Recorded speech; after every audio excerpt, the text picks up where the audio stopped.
also getting a first-hand account of how passengers made the most out of their adventure at sea. The power blew due to a smoke fire. The toilets did not work.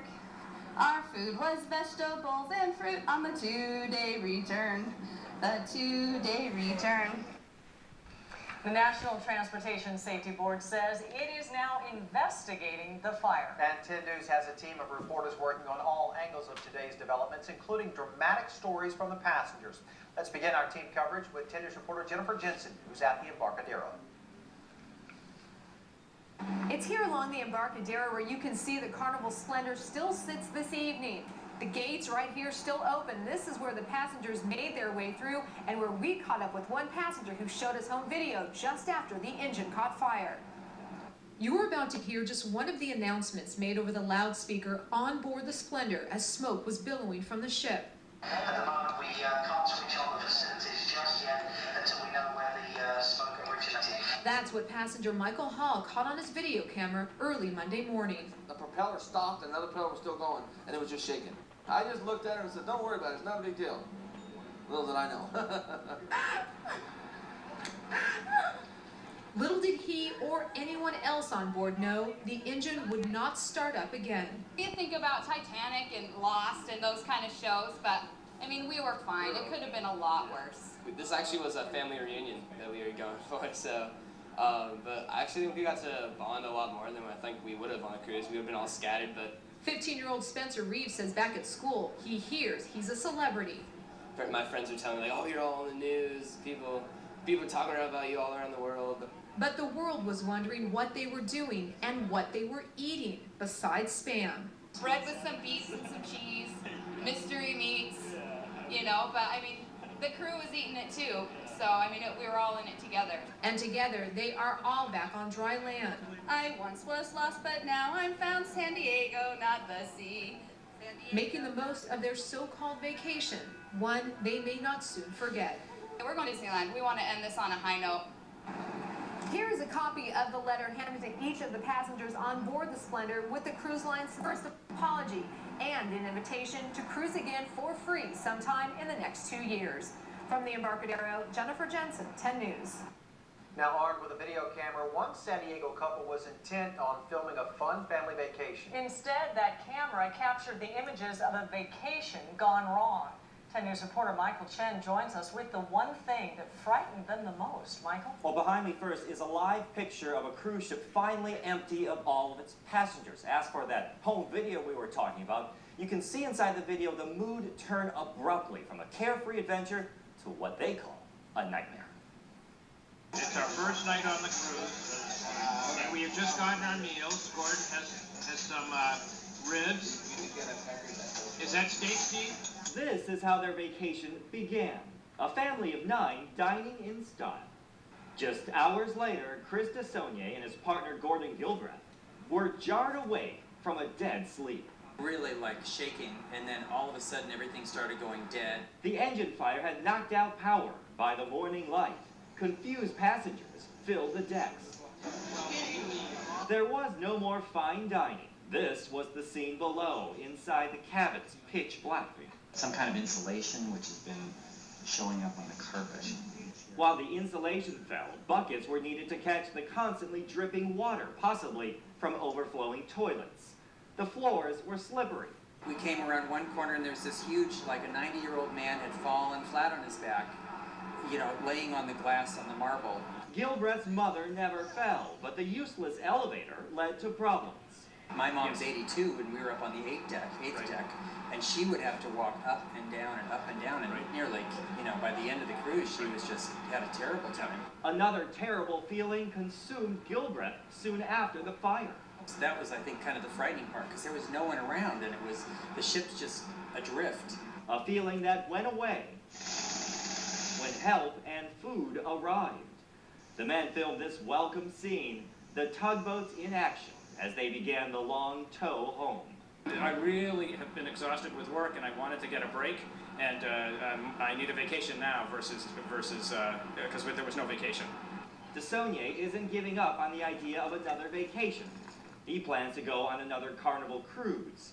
His partner isn't so sure. Yeah, I'm a little more nervous. Yeah, it was quite an experience. But in the end, both men said they would go on another Carnival cruise, but they'll likely skip the Splendor. Michael Chen, 10 News.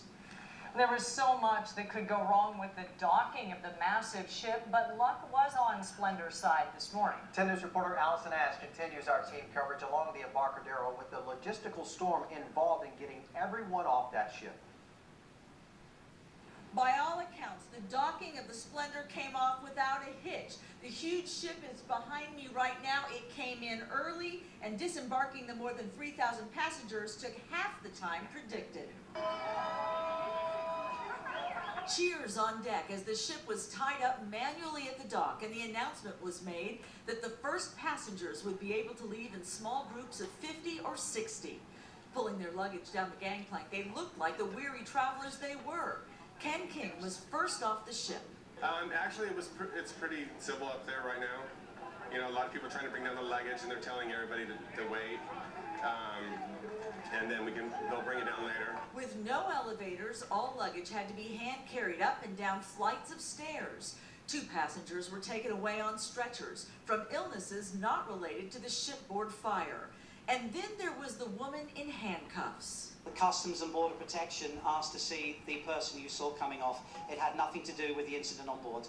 The fire was what most people were talking about. Some told 10 News it wasn't until today that the cruise line admitted there had been one. They just said there was lots of smoke, but no fire. I have to respectfully tell you that's not true. Most said the cruise line kept them informed and as comfortable as possible in an awful situation. It was very organized. There's no complaints whatsoever. Your vacation was ruined. They gave us another one. They're going to give us another one. We got to drink for 3 days for free. What do you want? Right now, a team of mechanical experts is on board assessing the damage. We have also learned that the National Transportation Safety Board is investigating. From the Embarcadero, Allison Ash, 10 News. Some very good attitudes considering. Now, a retired Navy propulsion expert says he can't understand why the Carnival Splendor suffered such a disastrous loss of power. 10 News reporter Steve Fiorina has a closer look at the engine system and why the expert thinks the fire was much worse than we've been told. This is video of the engine room for a similar cruise ship, the Oasis of the Seas. 6 diesel engines, 3 each fore and aft, tied together by computers, switchboards, and cables. Now, an animated look at the explosion and fire on the Splendor Monday morning, taking out 1 diesel generator. 5 should have been left operational. What we call dead in the water with no power, it just made absolutely no sense because a new ship like that should have redundant safety systems built in. You know, Sam Jemison is a retired chief warrant officer, 30 years in the Navy, specializing in propulsion engineering. Energized. He pulled up a diagram of the Navy ship showing the engine rooms, and he wonders why everything shut down but the emergency systems, when the cruise line says the fire was contained to a single unit. The room is sealed, oxygen is cut off to the room, and then we also release additional suppression elements such as CO2 once we're sure everybody's out of the area. What I'm speculating is that the fire did more damage and damaged the cables or the transfer system, the switchboards, maybe. And as to why the crankcase split in the first place, he says it could be a design flaw, poor maintenance, over-revving, a test that failed. A diesel explosion, or as they say, a split crankcase, it's caused from overheating of internal parts. And finally it gets so hot, it just... Now, the ship is still at rest, soon to be hauled away for repairs, as well as an investigation. How did that one fire cause so much trouble? The answers, obviously, will take a while. Steve Fiorina, 10 News. 10 News reporter Rachel Bianco was the only reporter broadcasting live from a boat all morning to show you the Splendor's slow tow through the bay. She shows us the massive effort to get the Carnival Splendor back to port. The adventure of the Splendor has captured headlines around the world, and this morning we followed every moment of her return to San Diego from the moment the ship reached the channel. You could see a strip of twinkling lights off in the distance. This was around 4 this morning. The massive cruise ship looked like a tiny city about 10 miles southwest of Ballast Point. The closer it got, the bigger the lights became. By daybreak, there she was, the giant Splendor, slowly but surely making her way through the bay. They've got an all-out armada coming in with that. The Splendor was towed by one large tugboat and 5 smaller ones that helped keep her steady on either side. A cutter and other Coast Guard vessels also followed the ship. According to plan, they're doing a good job. They're looks like they've got everything under control. They've got all the tugboats in place. The tugboats had no problem pulling the 113,000-ton ship, among Carnival's largest. Oh, the power is unbelievable. Most of those boats are underwater, and the propulsion on it is amazing for their size. Drop back astern of Carnival Splendor to give them more room. Over. The boats, guided by a pilot, brought in and on board the disabled cruise ship. Doing pretty well. Oh, excellent. This should be a piece of cake then. 10 News followed the Splendor's arrival on board Vessel Assist San Diego. By 7 a.m., we were right up alongside it. You could see the passengers on their balconies. Even one guy in the red jogging, either dedication or anxious anticipation. You could hear the passengers cheering the moment the ship reached the pier. Finally, this journey is over. Reporting from the San Diego Bay, Rachel Bianco, 10 News. The NTSB is investigating the engine room fire that left the Carnival cruise ship dead in the water for 3 days off the coast of Mexico. Here's a recap of today's major developments. The Carnival Splendor arrived in San Diego Harbor just after 8 o'clock this morning, with tugboats slowly towing the vessel to the south terminal dock along the Embarcadero. More than 3,000 passengers started disembarking by 9 a.m. They were loaded onto buses and taken back to Long Beach. The ship will remain in San Diego while it's repaired. 10 News journalist Richard Klein was on board the Coast Guard cutter Morinthau as it helped monitor the ship's return. We will hear about his experience and what struck him the most coming up at 5:30.